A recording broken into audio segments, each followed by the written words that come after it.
A box contains red and yellow balls. There are 4 red and X yellow balls. 2 balls are picked at random without replacement. The probability of removing 2 yellow balls is a third. How many yellow balls are there in the box?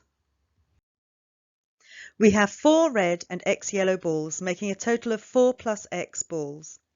On the first pick, we have 4 red balls and a total of 4 plus X balls, making the probability of picking a red ball 4 over 4 plus X balls. Instead, if we pick a yellow ball first, the probability is X over 4 plus X.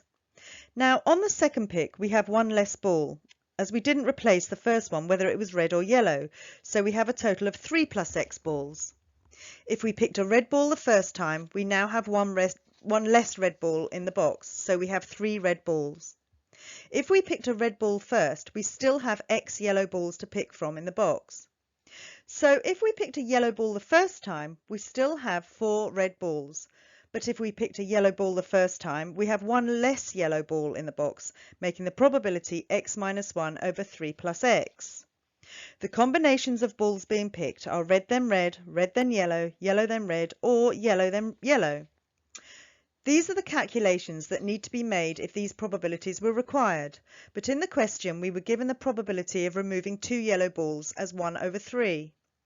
We multiply the probabilities on the 2 yellow branches of our tree and make them equal to 1 over 3. We then multiply, getting rid of the brackets, rearrange, and I've used the quadratic formula to find the 2 values of x, but you can use whichever method you prefer to solve 2x squared minus 7x minus 15 equals 0. I must use the positive value of x as we cannot have a negative number of balls.